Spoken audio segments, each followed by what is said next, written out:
discussing how you can create safe environments where children can learn and thrive.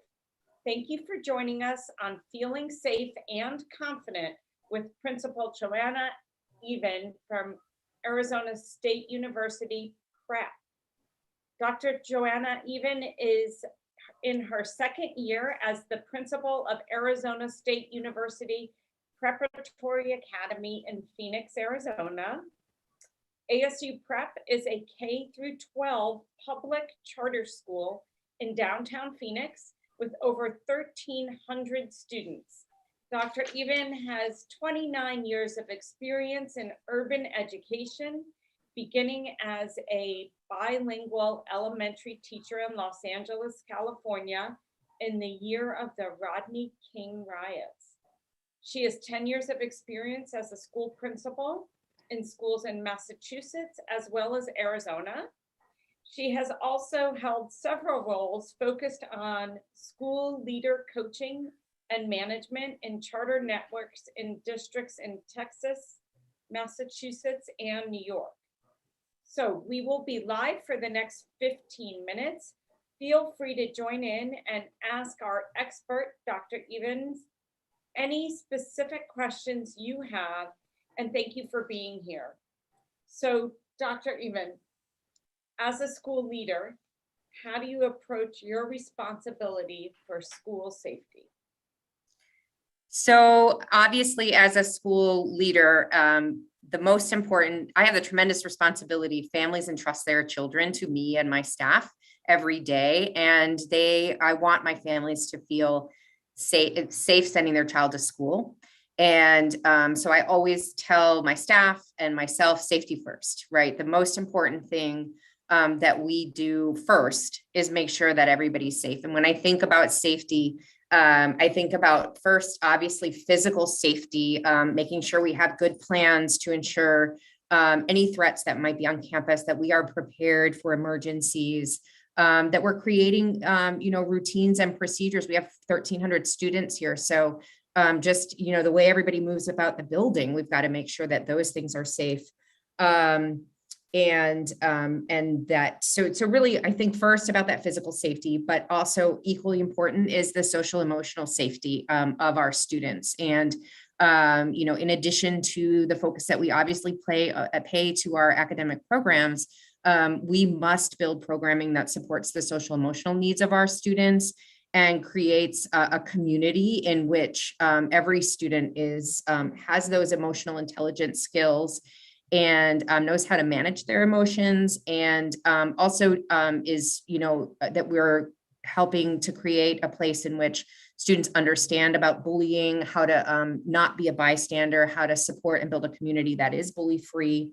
So it is, again, it's the safety sort of, I think about it on multiple levels, right? There's a safety from any outside threats. We are right in downtown Phoenix. So families ask us a lot, like, okay, how do you make sure that you keep your campus safe? And so, we do have a robust security team. We have a school resource officer who assists us with all of those, safety and security things. But it's also, what are the safety risks from within the school, both physical safety and also emotional safety. And it's about skill building. It's about awareness. It's about vigilance, constantly being myself and my staff be on the lookout of what might the risks be, and then how can we make sure that we're really mitigating those risks. The other thing that I think is at the core of school safety is relationships with students.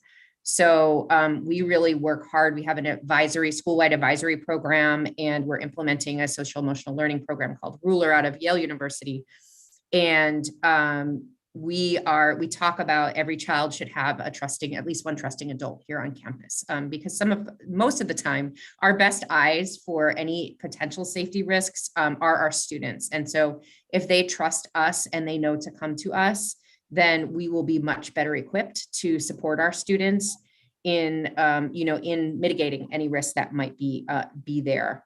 And then that also goes for our relationships with families, that we work to build open communication with our families so that our families can help us identify. A lot of times students may not feel safe at school, but they'll go home and tell mom or dad that something happened. When we build those relationships with our families are more likely to come directly to us, and then we can do something about whatever the problem is. Wow, well, that was a lot of information, and I commend you because, having a K through 12 school, that's, children at many different levels. So you're obviously teaching these safety and emotional learning practices at age appropriately, and that's a wide spectrum. So thank you. Definitely. And I think, this program is new to us. Oh, go ahead. I just feel like, it's different for each level, age appropriately. And so touch on that. Like, how do you manage teaching on different levels? Yeah. I mean, as a K-12 school, we really thought, we did a lot of research around what would be we wanted a program that was K-12. Where students could build and develop their skills across the years, but it was something that was relevant to everyone. And so that's one of the reasons why we selected the ruler program that we have. And it really focuses on building emotional intelligence, helping students. Ruler stands for recognizing, understanding, labeling, expressing, and regulating our emotions. And it's built off this core belief that if all of us in our community have those skills, that we will be able to better keep everybody safe, that we will communicate about our feelings. We'll be able to regulate them. We'll be able to manage them. And I don't know about you, but I didn't learn about emotional intelligence till I was like 40 years old. And so it's really exciting to see. And we have a very simple tool called the mood meter, where students and teachers check in every day around how are you feeling today? And what's one word to express how you're feeling? And if you don't like how you're feeling, how might you change how you're feeling? And we use that in faculty meetings. We use it, with our high school students, our middle school students, and even our kindergartners. And so we're starting to build that common language where people feel more comfortable expressing how they're feeling. And we really believe that that's at the core, that's really going to help us as we're building this community. And we're also working to engage our families also in using the mood meter at home. So that they're having very similar conversations. And if a child comes home and says, yeah, I'm feeling kind of red today, and that means, and my word today is frustrated, that parents are having those conversations as well. That is wonderful, because I agree with you. I didn't learn about social emotional learning until just a few years ago, and I use it every day as an adult. I mean, it's hard because you have to be intentional about it. You have to really think about it, but I try to use it with my adult children even today, so it's beneficial no matter what age you are. Mm-hmm. Wow, this is fantastic. So how can schools partner with families in the community to best ensure this is going on at home? Like you just said, so do you have, in addition to teaching your kids at home, do you have special meetings for parents to learn, or how do the parents implement at home? Yeah. So, I mean, we are in the very beginning stages of implementation. So we've done some initial introductions with families about the work that we're doing here, but the exciting thing is this particular program does provide us with lots of resources for sharing with families, for doing family workshops. And we have a ruler leadership team here at our campus that is working on rolling out those workshops with the families. So that similarly, all of the tools, and the mood meter is one of the tools, there's 4, but that all of the tools as we roll them out, that our families are understanding what they are, and that they are reinforcing those at home. And so that again, the more that what's happening at home mirrors, that we have that connection, then we can create that safe space where students know they have adults they can go to, and that we're all working together to help make sure that they're safe. And I love that, because I think when I think of social emotional learning, I also think how our society tends to say or implement, not what's the word I'm looking for, imply that the only emotion that's acceptable is happiness. Mm-hmm. So having the mood meter really teaches children and parents that it's okay to not be okay. It's okay to be sad, frustrated, mad, angry, whatever it might be, but let's just label those feelings. Yeah. And we intentionally, the mood meter, I wish I had a picture of it right now, but there's two axes. So one is your energy level and one is your level of pleasantness. And so we talk about how emotions are all just sort of a reflection of our energy state and our level of pleasant feeling. So there's no such thing as a bad feeling. It's really, what, I'm feeling high energy and a little unpleasant right now. And that might be frustrated. That might be angry. That might be, overwhelmed. There are words that go with that. And I also have the power and strategies to change that. And that's the other thing that's really important that we teach them about, okay, so what are you going to do right now if you don't like feeling that way, what can you do to change it?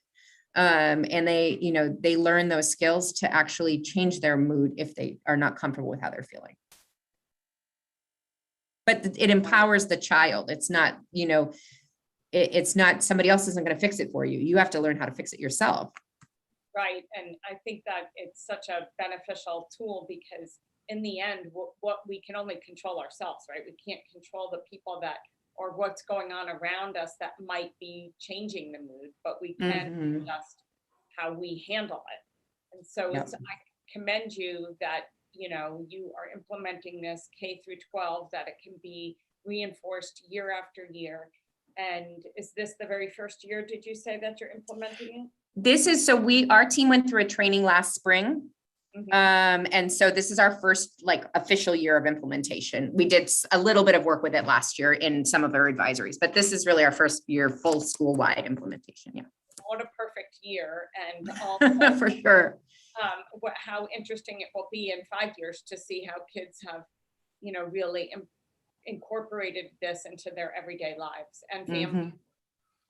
For sure. So how do you balance your responsibility for ensuring students thrive academically with the importance of school safety? Yeah. So, I think, as I mentioned first, right, nobody learns if they don't feel safe.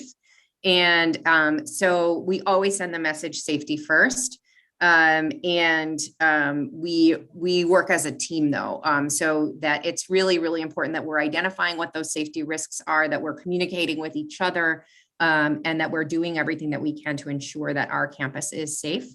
But while also, pushing our students to achieve the amazing things that they know, that we know they're capable of. And so it is certainly a balancing act. Part of it is really being able to depend on a team and to, as I mentioned before, I have a security team. I have an assistant principal who manages our security team. And then we also we just received a grant for a school resource officer, which I know, sometimes controversial, and we went back and forth. But what we have found is that we have an amazing SRO and they're actually part of ASU Police. And we talk about his role is to help us identify and mitigate any kind of safety concerns, right? He does it amazingly, and as a member of our team, so we say they're not here to police the children. They're here to identify safety concerns and support us in making sure our school is safe. And that's been, also just a tremendous resource. And also just his connections with, if there's, we need help with a crosswalk because there's something, he's got connections with the city of Phoenix, or he can, help navigate those community relationships that also help us make sure that our school is safe. Awesome. And what would you say is your biggest challenge that you've faced so far regarding school safety? Oh, gosh, every day there's a challenge. I think things have changed significantly, in the years. And one of the biggest challenges that here at our school that has come up is we have 1,400 students. Many of our families drive, and arrival and dismissal and facilitating that in a safe way that is also efficient for our families, so that they're not waiting too long to pick up their child, that we're able to make sure that every child gets to the right car And, all of that has been a logistical challenge, and also one that, we want to simultaneously do that also in a way that helps our families feel welcomed here, but also keeps our community safe. And so that's definitely been a challenge, one that I'm pleased to say we've made significant progress on over the last few weeks. But it probably is the biggest challenge I've faced in my, very recently. It's a logistical situation. It's also just managing a lot of relationships and striking the right balance. Yeah, I can imagine, especially at the beginning of the school year. Yep. Oh my gosh. And one last question before we take a break. How can families partner with schools to support safety of their child and the entire community? So, going back to what I said before about communication and talking with children, and, children having trusted adults at school. Obviously, the most trusted adult that most children have is their parent, or their family members. And so children often will go home and speak with their parents about something that's happening at school. And the open communication between home and school is so, so, so important, that if there is any question or concern about safety, immediately contacting the child's teacher or the office to let us know, because if we don't know about it, we can't do anything about it. And unfortunately, like what we see now a lot of times with the social media right now, right, is that families or, people will go right to social media, but they don't go directly to the school. And that actually creates another problem, which is, all of the anxiety and the hype and just the drama around a situation that could have likely been quickly resolved by going immediately to the teacher or to the school. And so I think if there's one thing I could ask, talk to your child, ask them how they're feeling. And if you hear anything that is concerning, immediately go to your child's teacher or your child's school to communicate directly with them. Because I've worked in a lot of schools over the last 30 years and with a lot of principals. And, one thing I can say, we're not perfect. None of us are. It's a big job. But every principal I've ever worked with, wants the same thing for their students, which is to have a safe and productive learning environment. And so, that open communication just helps us be able to provide that for your student. And what a perfect opportunity to implement a little social emotional learning as parents and not react right away, but ask questions, find out, go to the source of the teacher and find out what's really going on before venting on social media. Because again, if we model that to our kids, they're going to do the same thing. So true. So true. So thank you so much. We're going to take a break now. We will, when we come back, we will be diving deeper into this conversation, and we'll learn about the concerns that are on minds of teens today and what parents in the community can do to help. Remember, to watch this episode in its entirety, you can download the Mask Matters app. It's available on Apple and Google Play, and you can have parenting solutions right at your fingertips. So this entire episode will be available on the Mask Matters app in the future. And